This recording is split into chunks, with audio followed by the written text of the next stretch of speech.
Welcome to another episode of Cosmic Echo, a Taylor podcast. This podcast explores a strange and bizarre phenomenon that happens in our lives when we sleep in altered states. In this episode, we speak with Aisha Hammah and Dr. Reverend Moses about sleep paralysis and their newest book, Escape from Nightmares. We explore sleep paralysis as well as their view on how sleep paralysis is caused through a more Christian mindset. If you enjoyed this episode of Cosmic Echo and like to learn more about Aisha and Dr. Moses' work, you can visit our website at tailleaders.com/CE podcast. Additionally, you can support this podcast by clicking on our donation link located at the same website. Well, without further ado, let's get to the interview.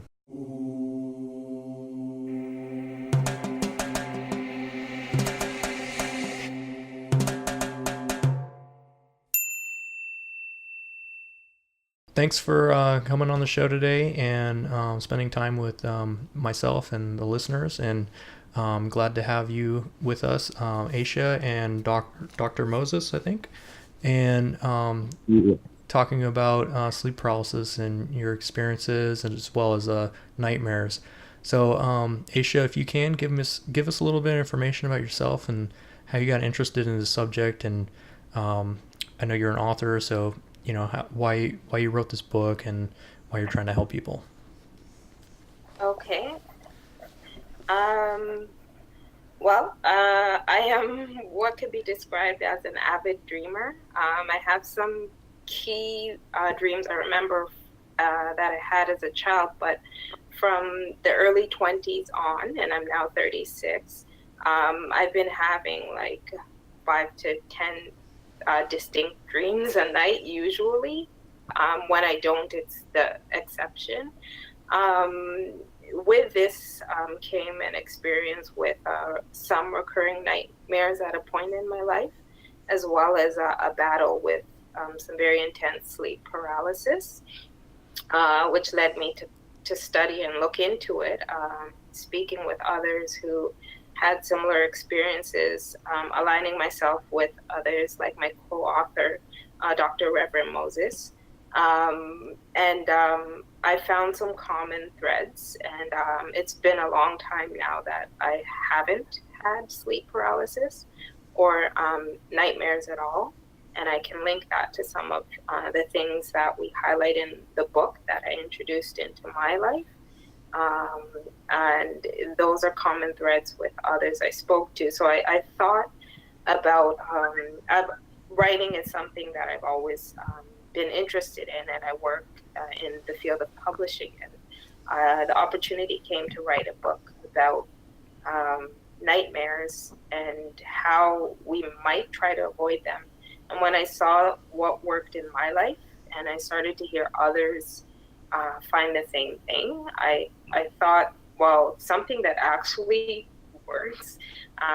Oftentimes we look for solutions to things and they're not applicable all the time, but this has actually, for me, been something that works. So I got excited, and Reverend Moses was so receptive and eager to join me, and just pulling together some thoughts on nightmares, defining, what they are and the impact they have, and then briefly in a short book listing the things in that the common sources under 3 categories that branch out. And it's really simple, and it seems almost like a magic pill that's too good to be true, but so far so good. Nice. What about you, Dr. Moses? How did you kind of get interested in working with nightmares? Yeah, like you said, most of the dreams that we dream takes place when at the teenager stage, when people begin to grow. So most at times, I also started dreaming, I think, at the age of 15. And at that time, the ideas on dreams were, the understanding wasn't there. But as time went by, my dream actually, I'm also a dreamer. So most of the dreams that I started having manifesting. So after that, I decided to pay attention to my dreams. That is somewhere 1994 95. So from that year, the early 90s or the late 90s, my dream became clearer and clearer. So I started putting something down. So when I entered into the ministry, a lot of people begin to share their dreams. And I also find out that dreams it's like a dream that we used to consider as myth or myth. Those dreams begin to manifest. So I realized that it is destroying lives. So I paid closer look at it and then started praying and also doing research on that.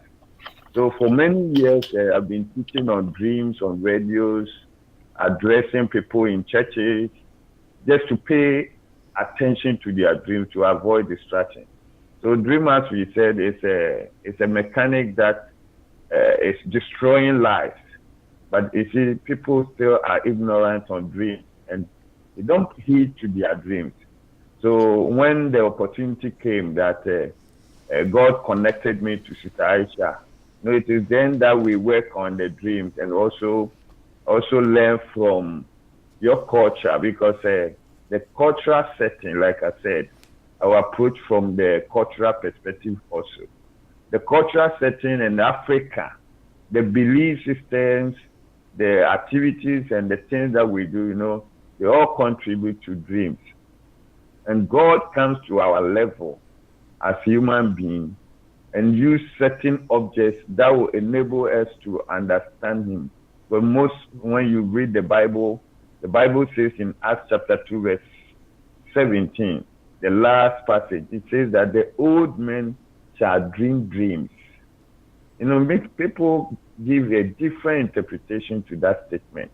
But from my perspective, I see that the old men will only dream dreams because dreams are more technical, more parables, and it needs to be breaking down to the level that everyone will understand. So dreamers, we see, if you don't have the understanding, it can ruin your life, and it's of course it's destroying so many lives. So I think this will be an opportunity to help your cherished listeners to pay attention to dreams. As Sister Aisha is addressing from scientific point of view, I will also be getting along from spiritual and then maybe the physical issue. Some dreams are not to be considered because they are purely mental dreams or fantasy dreams. So we shouldn't pay attention. Probably as we get along, I will be differentiating between the mental dreams and then the spiritual dreams. So this is what I think will help the people. So if you have any question, if you have any question to ask, all right, feel free, because I have majored in dreams and I've taught on dreams for many years. Like Sister Aisha said, I have plenty books on dreams, and it is something that I felt we should address to help the people, our people, and then helping them to come out from nightmares or tormenting dreams. In fact, when you meet people and the way they explain their dreams and things that they go through, you realize that there should be an intervention from both medical and then spiritual point of view. I think we need to address it to help people. So I think this is a golden opportunity to let people know that dreams can be destructive. Definitely. Yeah. That's interesting, man. I mean, from your different culture aspect you kind of brought up, it seems like in Africa, people pay a lot of attention to dreams, whereas in like America, generally dreams are kind of disqualified as being just random noise. And it sounds like both you and Aisha both kind of disagree with that dreams need to be listened to and taken seriously. Yes, absolutely.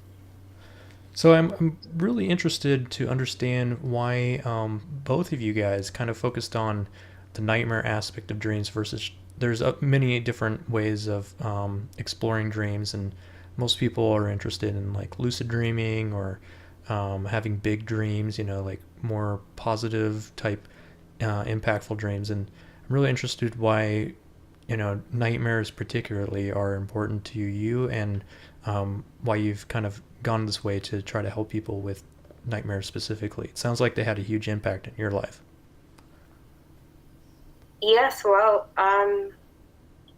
we've just seen that even a person can have hundreds of good dreams, positive dreams, maybe even dreams that speak to waking life. But oftentimes it's the nightmares that stick out. Nightmares have a certain quality that can leave you feeling helpless, scared, sometimes disgusted. They can be torturous, especially when you experience them on a regular basis. We actually write on a number of different subjects concerning dreams. We have about 8 books coming out that actually touch on different aspects. So we haven't forgotten those for sure. But we thought we might first engage those who were particularly struggling in the area of dreams. That makes sense. It's a good way to start. I mean, I've had plenty of nightmares in my lifetime, and I wish, when I was younger, or even, a few years ago, I had somebody that kind of, something I could read that would kind of point on how to help people with nightmares and overcoming those things. So that's great. What are, you talked before about some of the scientific reasons for dreams, and I'm interested to hear your perspective of that, as well as the research that you've kind of dived into to understand that. Well, I find it's very interesting in our society, and I live in North America and Canada, but I'm also connected to Ghana, where Reverend Moses is from. And I find that in our society, and even globally, more and more, we tend to discredit anything doesn't have a physical quality. In my field, I am a graduate of biochemistry, and in my field, it's very hard sometimes to explain things, especially things that occur within the body, as anything other than physical phenomena, something you ate, an imbalance, whether chemical or related to activity, that a lack of sleep. But I've noticed that molecules are our base unit as physical beings. But there's nothing in molecules that can make meaningful, sensible thought or perceptions other than smell, taste, and touch. And this is still a mystery. There are 7 to 10 main molecules that are stimulating the brain at any given time. But there are billions and billions of different sleep paralysis and dream experiences. And we can't quite trigger it down to how it works on the molecular level. And one point I like to make is that a scientific viewpoint doesn't always boil down to a role for science.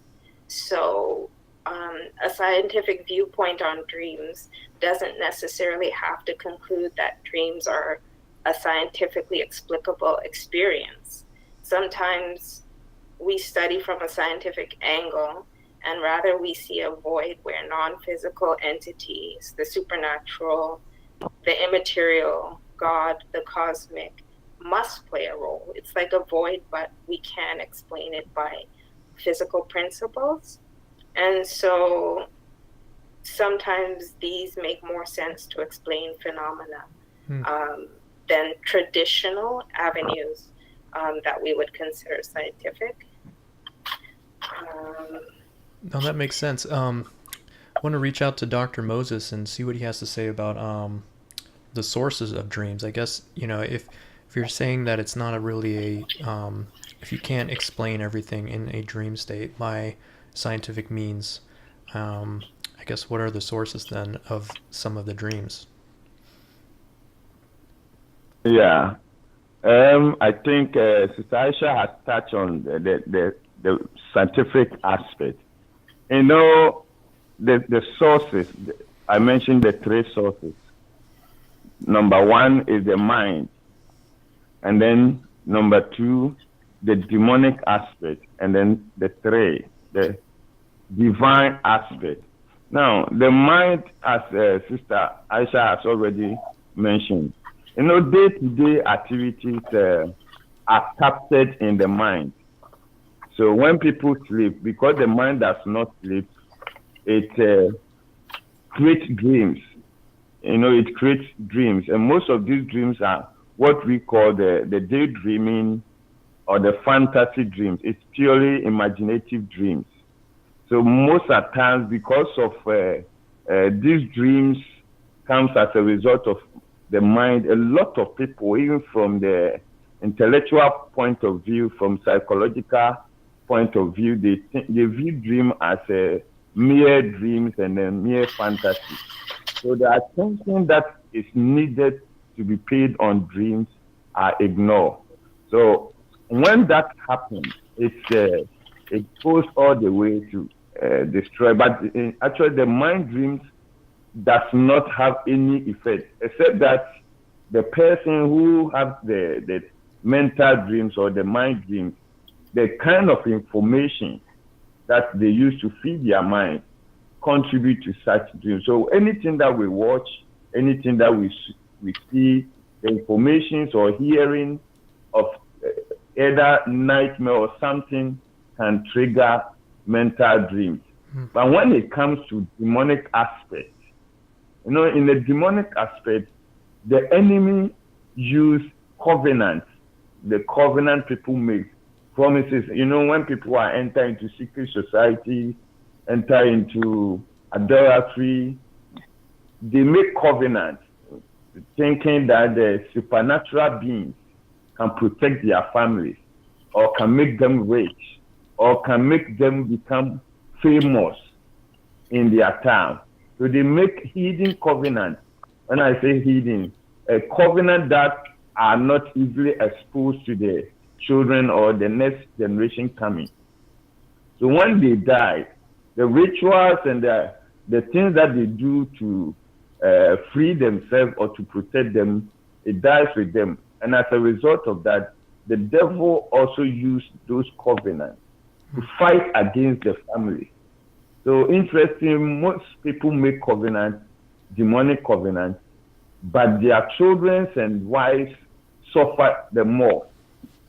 But those who make the covenant, sometimes they are free because they keep on protecting themselves through maybe directives that are given from God. So as a result of that, they keep themselves free. But when they are not there, it is there the enemy also comes in to torture. Then when we talk at the divine aspect, that is God. God through his spirit reveals dreams to us, to warn us, to give us directive, to draw us closer to him as our maker, and also to reveal Christ, Jesus Christ as Lord. So most of the times, God comes in when somebody is also in difficult situation or looking for solution to something, or even when it comes to technology and creativity, God can come down and then reveal himself or what the person is intended to do, so that the person will get an idea of what to do in life. So that is what we see as a divine one.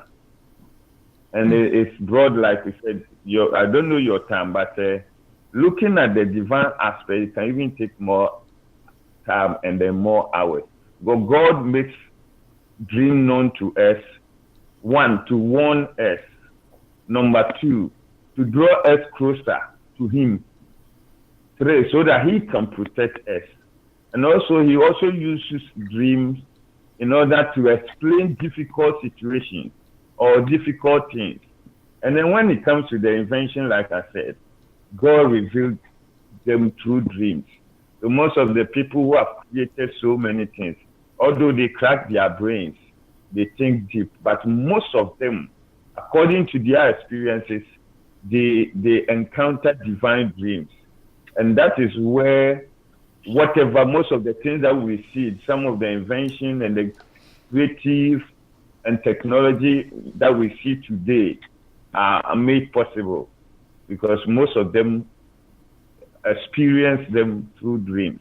So I think dream is something that God uses as a channel to communicate with his people. So dream is one. Let me explain this. Number one, dream is a form of God communicating with people. Number two, dream is a gift. If I say a gift, it's not ordinary, but God comes down to reveal something. So it becomes a gift to the dreamer. And then it's also an eye, a spiritual eye or a third eye.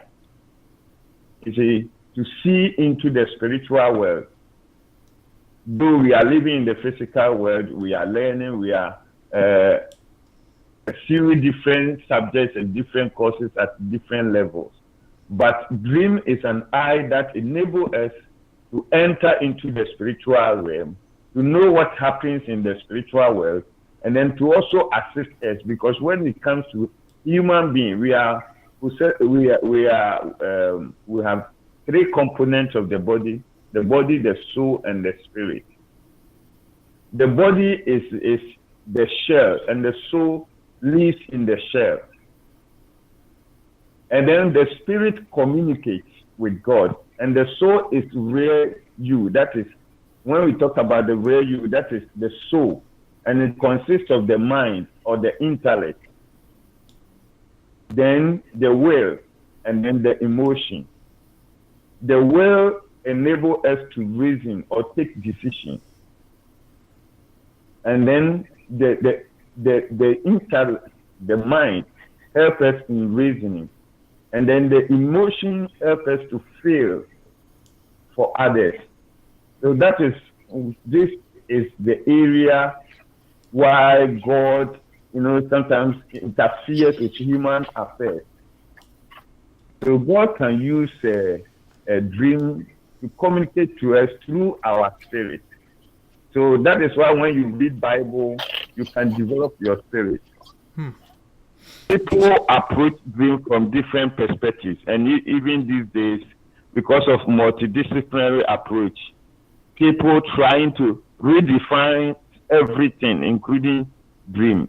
And then because people approach dreams, it has made dream very complex, very complex. But we thank God that we also understand from the biblical point of view, although we've read a little about the psychological aspect and then the philosophical aspect of dreams. And we've also read a little, but I don't know much about the scientific aspect. But it's very interesting that people approach dreams from different perspectives. And somehow it helps people because dream is common, and it's one of the things that is, leading people to set, because it's a mystery. Dream is a mystery.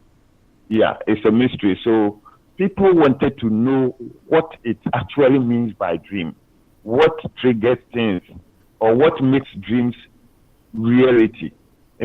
People are looking for ways to understand those mysteries. So that is where this approach has been in the world. But at the end of the day, what do they approach dreams? They wanted to approach dreams in order to solve the problems of people. And that is all about dreams, solving problems of the people and making them understand what they dream. Because if you don't understand what you dream, you end up being confused in life. And it may even draw you from your achieving your physical goals.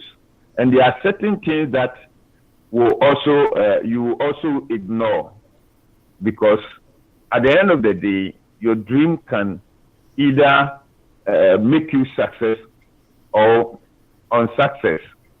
So that is dream. So people who understand and then pay attention to their dreams, they sometimes break through in life, and then also know what to do in life, and then how to relate with others. So I think this is the little that I can say. But if you have any questions, I think that will throw more light on this aspect of dreams. Definitely. Aisha, with nightmares specifically, what is kind of the purpose behind a nightmare from your perspective? I'm interested to understand that, because I've had a lot of nightmares in my life, and I'm sure other people have as well. But I've found that nightmares for me are one of the best ways to learn about who I am and understanding what I'm doing in this world. So I'm interested to understand your perspective of nightmares, and where they come from, and what you can do to either learn about them, or generally what your perspective is about what we should do with them. All right. I'll have Aisha answer this one. Aisha is on the line. Yeah, it's all right. Okay. Well, thanks for asking, and I think that's a beautiful idea that you presented, that you learn more about yourself and what you're doing through your nightmares. I think, like Reverend Moses, there are a few sources of nightmares. I think nightmares can be non-spiritual. They can also be spiritual.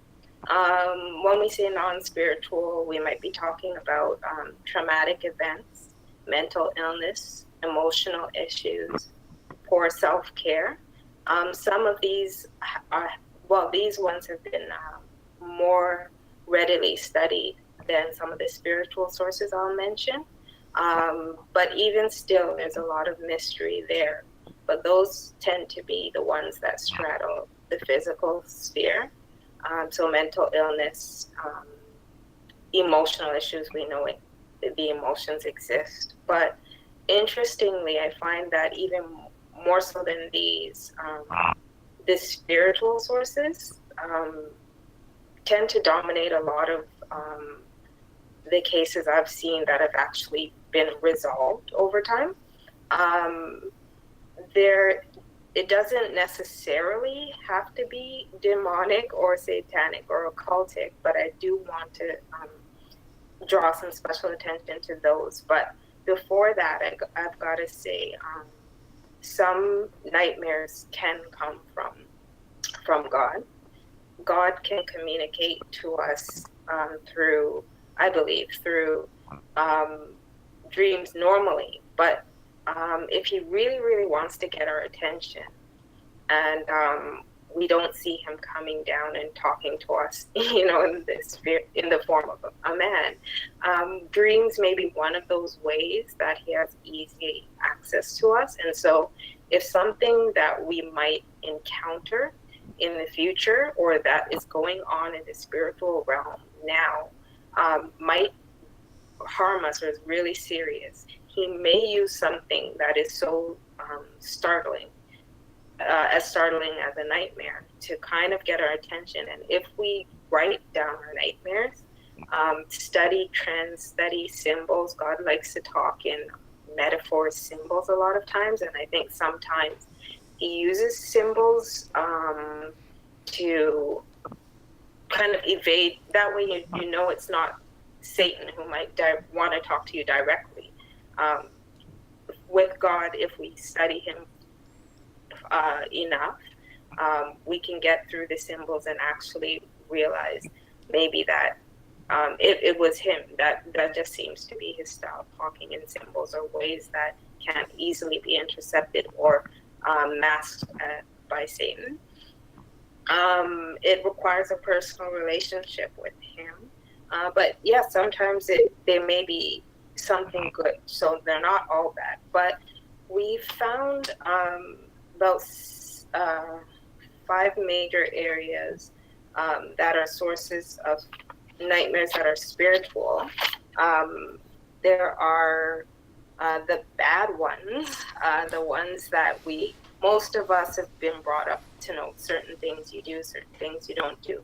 And there are ones that actually some people do indulge in and don't make the connection that this can be why they have nightmares. This is not most of us, but things like outright idolatry, witchcraft, which a surprisingly high number of population in both the West and the East perform in different forms, satanic worship, bestiality. Those are the things we know. Of course, you would think are no-nos, and we try to avoid them, but sometimes we may have associations to them through people we interact with, or even people who lived before us, who are our forebears.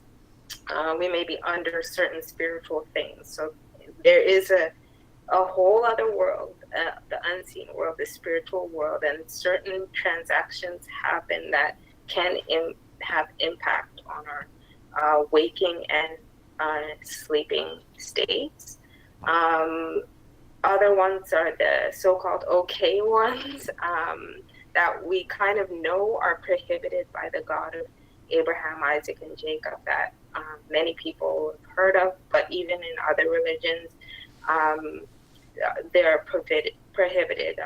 We may think of them as harmless, going to the palm reader, consulting a horoscope, and actually those things I believe can actually open up channels that give you dreams that are not God speaking to you. They're actually demonic activity happening on the behalf of others to kind of maybe bring you down or bring you away from God or destroy your hope. Tricky ones like reading certain books that maybe they have knowledge that maybe God says don't even go there, and we do go there. We may pray to Mother Nature. They're the hidden ones, and those ones are like rites, oaths, covenants, pacts, however you want to call them, and even curses that enact spiritual transactions. They carry weight in the spiritual world, but they're almost like foolishness in the rest of our lives. We almost laugh them off as insignificant, but I know in my dad's culture, even to this day, they pour out expensive drinks, liquors, other spirits, and it's an offering to ancestors. Mm-hmm. Now there are many believers, but even among believers in for instance, the God of Abraham, Isaac, and Jacob, they still participate in these things. And we don't know a lot about the spiritual world, but we know that these things have been done for thousands of years, and for some reason, they believe they carry some kind of spiritual currency or weight. And the Bible directly says that we are to avoid these. And so those are just some of them. And there was one last one, which we mentioned, is sexual immorality. Particularly, I find with sleep paralysis, not always, definitely not always, and it's not the only one, but masturbation comes up a lot with those who've overcome repetitive, recurring sleep paralysis. Interesting. Yeah, oddly enough. Yeah. I guess since you brought up sleep paralysis, what is the difference between a nightmare and sleep paralysis? Well, sleep paralysis is actually sometimes classified as a nightmare type of experience, but with sleep paralysis, you're actually going to find that you're not fully sleeping. You're in between being awake and asleep. You can actually perceive the room you're in and how you're positioned. So in that sense, you're awake, but you're also having these strange visions and maybe sensing the presence of somebody else in the room, which is usually one of the phenomena with it, is that you get a sense that there's somebody else and that somebody is not good, not there with a good intention. And it's you also do dream during it, in that sometimes you have perceptions that can't be happening in real life. So it's strange. You're not fully sleeping, you're not fully awake, but you are dreaming. So it's related to a nightmare, but it's got some unique aspects about it. Interesting. Would you approach these things differently with that you would with a nightmare, and approach sleep paralysis differently than a nightmare? That is a great question. I would approach them the same in some regards, but with sleep paralysis, it's particularly very disturbing sometimes for certain reasons for some people. And so while with the other ones, I would suggest you stop the activities, you get rid of the occulted objects. With sleep paralysis as well, it's one you can test out. If you struggle with it regularly, you're going to notice right away a difference if you stop these activities and you notice the frequency go down. This works with the others as well, but sometimes nightmares are only experienced maybe a handful of times a year. Sleep paralysis tends to be quite frequent with those who are suffering with it. So you don't have to just take our words for it, but test it out. If you cut some of these things we've mentioned, and the book goes deeper into them, and you do it like a science experiment if you want. You mark when you begin, and you mark the frequency of your episodes as time passes, and it's particularly disturbing. Part of it is that you can't move, and that sensation of not being able to move but being awake and wanting to move is it's hard to describe how in the moment how horrible it is. We often wake up and we forget about it, but if you remember, those of you, and I'm sure you've experienced horrible nightmares, if you remember how bad it is in that moment, take it seriously in your waking life. I would say to all listeners, to treat it, if your approach is scientific, treat it like an experiment. Isolate some variables, stop doing them for a while, write down your dreams, observe trends. You've really got to put the effort in, because when you can have peaceful sleep, it's very worth it. Very, very worth it. Definitely. Yeah, I've had sleep paralysis good portion of my life as well, and can definitely talk on that, saying that it's a lot more peaceful of a sleep when you don't have it. So totally agree with that. Yeah. Dr. Moses, I was wondering, with you helping people with their dreams and overcoming their nightmares, have you noticed any of their other dreams changing based on the response of them overcoming their nightmares? Like, how have their good dreams changed, and their lives as well, I guess? Yes.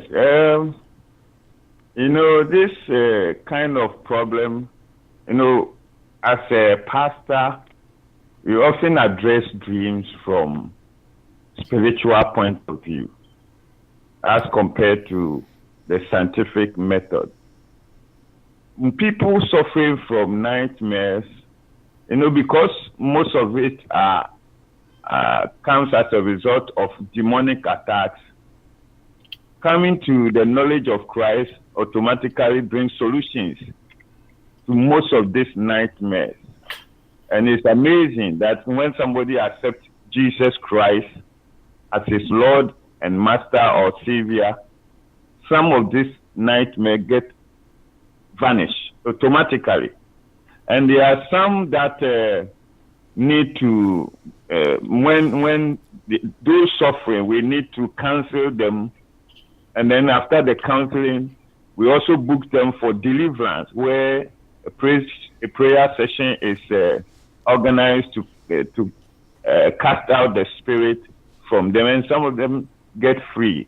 And then many a times, when we realize that it is a medical aspect, we also refer them to the doctors or the clinical psychologists to also take it from there. So, in addressing these nightmares, when we were all grown, we were all attacked in various forms, especially where I'm coming from. Sister Aisha made mention of pouring of libation, where prayer is said to gods.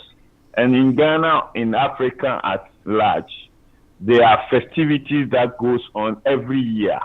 And some of these festivities, the performing of libation, pouring of libation is common. And they do that to ask for the gods or the spirits to protect us, to take care of us, to guide us in whatever we are doing. So, when this thing happens, and people who are very weak spiritually, sometimes they get tormented in their dreams. And I remember many years ago, somewhere 95, I was having this torturing dreams or nightmares. And I only become free when I use Bible, I sleep on the Bible, or I use it as a pillow. And that is where, at that time, I couldn't read the Bible, and I didn't, even if I read, I don't understand. So that keeps the dream coming. But when I started using the Bible as a pillow, it is then that I was a little bit protected. But it's a nightmare can only be dealt with from the spiritual, especially people suffering from the spiritual point of view, through deliverance or coming to the knowledge of Christ. This is how we deal with nightmares. So, spiritual things are sometimes it doesn't make sense to the human logic, but they are rare. They are rare. And it is something that is bothering people because we don't have solution to spiritual problems. And that is where a lot of people, like Sister Aisha said, read different books, visiting different spiritual men, seeking for solutions, because it's like they are being tormented. And the ordinary person or somebody standing by may not understand the person. And in conclusion, we say that the person is either going mad. But sometimes it's not about the mental issue, but their behavior, their actions indicate that probably they are having mental disorder. But most of these mental issues that the scientific or the doctors explain, I can also boldly say that most of it are also spiritual. So when somebody is going through nightmares and torturing, there are a role medical expert can play. At the same time, there are certain situations that both medicals and then the spiritual aspect can also, you see, there should be a combination to get the person free out of that bondage or nightmare. So it's an issue. And I also remember Sister Aisha was expressing on the good ones. Mm-hmm. God also gives nightmares. Like I said, to draw us closer, because when you are being tormented, you find solution to the problem. There is a problem, a solution to every problem. I believe that unless a dead person, when you are died, there's no solution. Even that an attempt will be made to resurrect the person, but there's no solution. But so long as you are a human being and you live, whatever challenges, whatever problem, whether spiritual, scientific, or physical, there is a solution. So sometimes dreams makes people seek for solutions, and they visit places where they think they can get solution to their problems. Although some get misled, but at the end of the day, they don't sit up, they don't sit down, but they rather move for solution, and that is what is making. That is what, for me as a dream interpreter, giving me more, throwing more light on dreams, and then also helping us to educate the public and then the church at large, so that when they have dreams or whatever they encounter, they may not sit down, but they should do something to free themselves from those bad dreams or nightmares. So I think, I think it's very necessary, especially because most of the people suffering from night, they can be on drugs for years. They can be on drugs for years. Some of them will be on and off. When they are at the hospital, they may feel okay. But when they come home, when they enter their homes, if they feel tortured, it means that, like I said something, we believe in protection from ghosts and spirits, especially in Africa. So most of the houses, the buildings, are put on spiritual objects. And some also make blood or animal sacrifices before they put on they lay the foundation.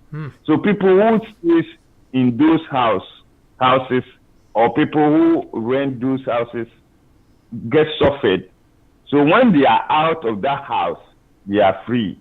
But when as soon as they enter into that house, they will still experience nightmare, because the problem is not about the mental aspect, or it's not about what he feels or what he thinks or fears, but the problem is in the house. Interesting. So until maybe he gets out of that house, he will continue to suffer nightmares.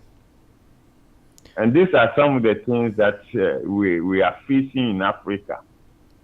Interesting. Yeah, I've heard location has a lot to do with sleep paralysis. I moved a lot while I was in the military, so often when I moved around, I noticed that I would have sleep paralysis in one area and I wouldn't in another, and also I'd have nightmares in certain areas and not other places.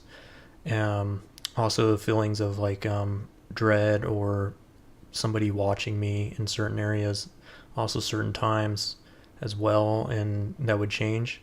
And so I'm wondering, Aisha, have you how would you address somebody that had these experiences in one location and not another?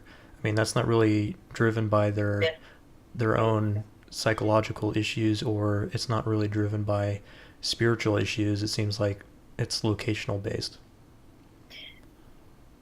That's a great question and a great point, and it's expected that when staying in different places, you might experience different levels of that activity.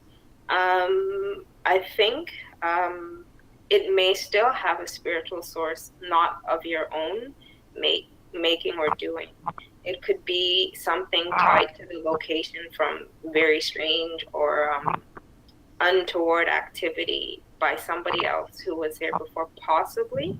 I'm not 100% sure that we can be affected. Maybe Reverend Moses will know that we can be affected or hurt by activities that others unrelated to us do in places we stay. But I do know that it doesn't hurt to pray where you stay. Go to the source of your belief and cleanse that area from anything you might unknowingly be interacting. Actually, something I experienced comes to mind when I hear your story. I remember when I was in the Dominican Republic, close to where a lot of, close to the border where there was a lot of voodoo activity. I was staying in a hotel and I was with a friend, close friend that I went to university with. And she can even attest to the weird moment where I was sleeping and it was one of the most intense sleep paralysis experiences I had. It was almost like another being went right into my face and said a word that was audible to my ears. It felt like I could have sworn somebody was there. Then I convinced myself the next closest thing, maybe someone, my roommate suggested it and I thought maybe it was true. Someone passed by the window and said something. Yeah. But it was right, like came like the person was about 2 inches from my face and said the word here, but in this seductive kind of strange, weird way. And I've never experienced it like that before. And so that comes to mind. I do know that I didn't, and it's understandable. I'm not trying to place blame, but me knowing that I was a person of faith and that faith meant so much to me, I think I should have thought beforehand of praying and cleansing the place. Other believers who might be a little bit more rehearsed with these things wouldn't have gone anywhere without, even before getting on the plane, praying for the place. And I didn't even think to do that. And maybe, you never know, it was, it could have been God's funny way of, like, but it's scary when you don't have things in perspective. It was terrible. Yeah. From the perspective of like demonic pressures to have these experiences, what is the purpose of giving people these nightmares? Because like if I was a bad demon or whatever, I wouldn't want people to know that I was doing some stuff to their life. And one of the best ways probably to let somebody know that they're having some bad stuff in their life happen is through having them nightmares, because that obviously wakes them up. So I'm wondering, from that perspective, what do you think is the purpose of giving people nightmares? That's a great question. Well, there's a whole world of spiritual warfare out there. God is great. He coordinates life so well, often sometimes that if you notice, they're even now calling him the universe. Like, I believe partially it's because people can't imagine how one being can do all he does. It's mind-boggling. He's so great. But if he is so great, what must his enemy be like? A great enemy as well. And so even in our sleep, I think he gets off in tormenting us, but it's not even what it might look like on the outside sometimes, that it's a bad experience.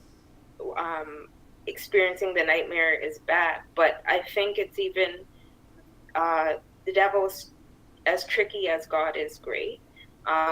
He may be trying to get us to give up, to have negative attitudes, to kind of think that the nightmare is bigger than us. And then in that sense, once you have that kind of thinking in one area like nightmares, sometimes I think it seeps over into your whole worldview that God isn't supreme anymore. I've got this thing that is tormenting me. A certain percentage of nights I go to bed, there's nothing I can do about it. And then more negativity starts to seep in, more defeat. So it's not even, it's bad enough having these experiences, and then the awful, your space is invaded by some other presence, or whether real or not. That's horrible enough, but the real tragedy is what he does to our hope, our view of God, or the faith part of our life. Um, we already struggle so much with remembering that there is a spiritual side to life and that there may be a God. And then on top of that, when you're struggling with things, and he does this in many areas, not just dreams, we start to forget who we are and the power we have, and the tools we have to kind of overcome anything sometimes. That makes sense. With that, I'm wondering what have you learned from your experiences with nightmares? I mean, were you religious before you started having these sleep paralysis for one, and since you said recently that you haven't had nightmares for quite some time, what are some things that you've learned from having those experiences? I have been religious from a young age to varying degrees. I find that it's a work in progress. I'm always trying to grow deeper. But there was God in my life during periods where I experienced, in a general sense, I went to church. I read the Bible. Sometimes instead of studying my books alone, I would make time, even though I had a test tomorrow, to read the Bible. But at the same time, there were periods where they call it backslide. I might become distant from God and not even really know it. When I'm out of it and I look back, I can think and say, definitely I was not in, I wasn't living an exemplary Christian life, but I can't say I was, doing the worst of it. It was just not placing God at the center of the things I was doing. And so I did actually change some of my behaviors according to some of the things that were suggested in the book. Just cut out things or pray about sources I might have been exposed to. And it changed. And I noticed when I started those things, sure enough, the nightmare experiences, sleep paralysis, came back into my life. And so I was able to make a direct correlation between that behavior and these attacks. And so I would say the lesson is that you have to stay true to what you believe, and it's an ongoing thing. It's not like brownie points where you did it before, so you should be good now. It's an ongoing relationship. And even though life is busy, if there's one thing you want to keep in check, I think it is the things that are eternal and where you stand with your maker. That makes sense. What about you, Dr. Moses? What have you kind of taken away from nightmares, and what have you learned from having those experiences? Yeah, before I touch on that, you asked about the location. Oh, yes, yeah. What goes on, the environment or the location. And that is a very important question. From the biblical point of view, Daniel experienced that same nightmares or the demonic attacks. It wasn't necessarily the nightmares, but he encountered a demonic attack on what he was asking God for. So the Bible explains, according to Daniel chapter 10, verse 13, that Daniel answered prayers were answered. But the prince of Persia got hold of the answer. So God need to send another archangel to come and fight to release the blessings of Daniel, or to bring down the answers to Daniel. In every territory, when you read or you study demonology, there are territorial spirits, the spirit that rule in certain environment or locations. And sometimes when you even travel to a country or to another town or to another place, you realize that your dream can change. Maybe God may be speaking to you. You may have good dreams, but there are certain rooms or certain hotels or guest houses or places when you go and you sleep there, your dream life will change automatically. That tells you about the activities or demonic activities that goes on in that location or in that environment. So it's very, very necessary that we should also know what goes on around our environment in the spiritual aspect. You know, let me come down to Ghana. Somebody may be a malam. Somebody may be a fetish priest. Somebody may be a spiritualist. You know, what they do is that they can seduce the atmosphere, or somebody using a magical power to control the environment. When they do that, it affects those living in the environment, and it can even affect their lives. Some can even die before their time because they wanted to seduce the atmosphere and control it for their good.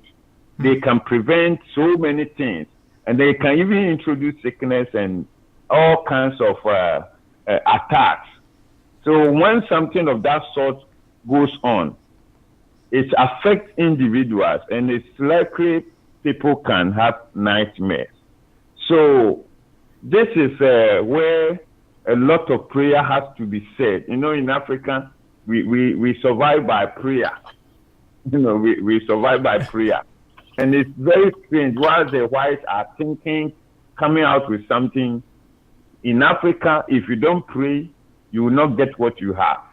So that is the belief that the challenge that we are having. But we are trusting on God that as time goes on, things will change.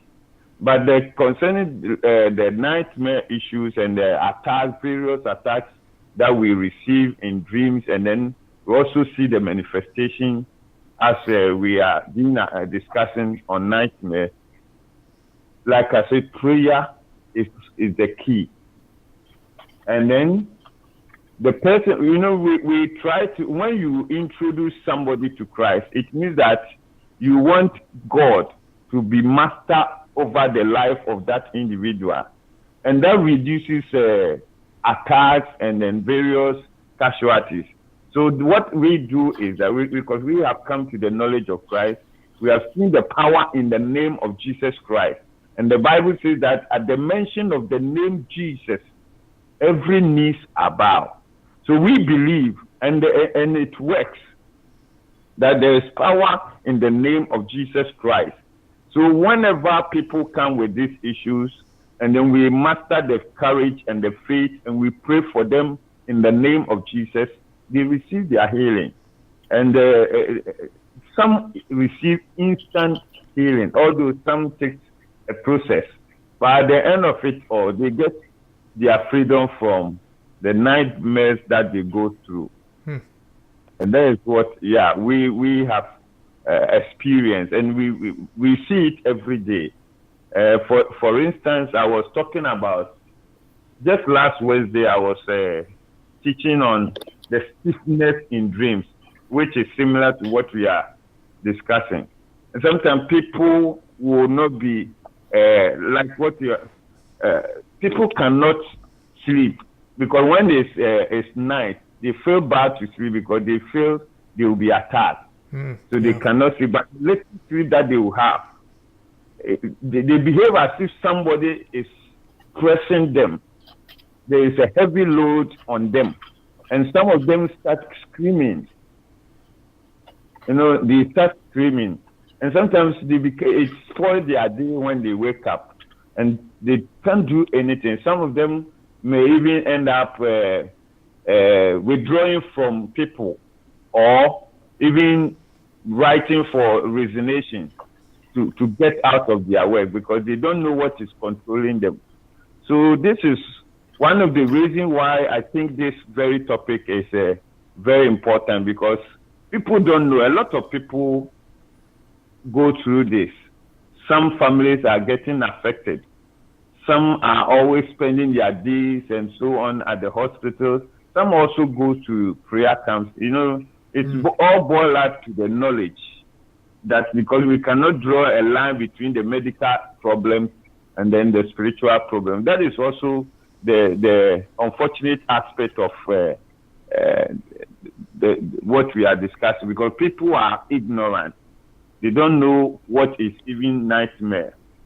And that is where we need to educate people and also trying to figure out the solutions so that we can help people getting out of their various problems. Definitely. Well, it sounds like, nightmares and dreams or sleep paralysis especially is a world event. It's not located, it's something that we can all experience.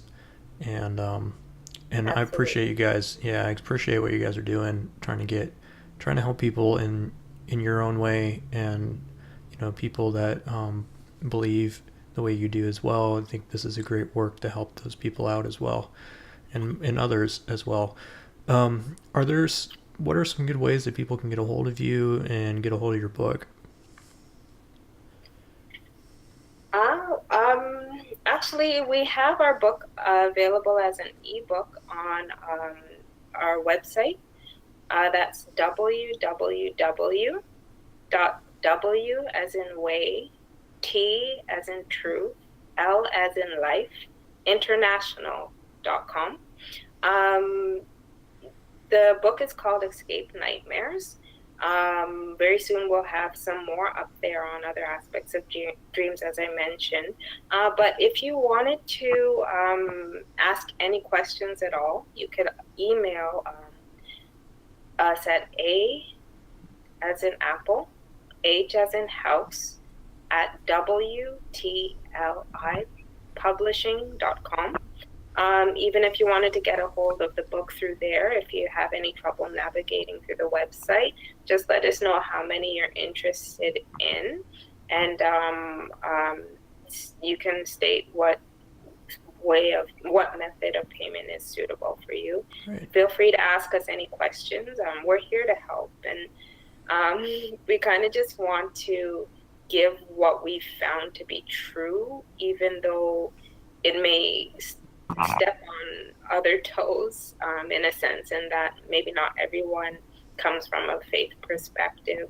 We just wanted to be honest about what we found, and we're open to answering any questions you have. That's great. Yeah, that seems like a good. You're giving people information that you find it's true, and that's regardless of their belief system. It seems like you've found something that works for you and can work for other people. So very interesting stuff, and I appreciate you guys spending time with me and sharing this information. So Aisha and Dr. Moses, thanks for both spending an hour with me and talking about this. No problem. All right.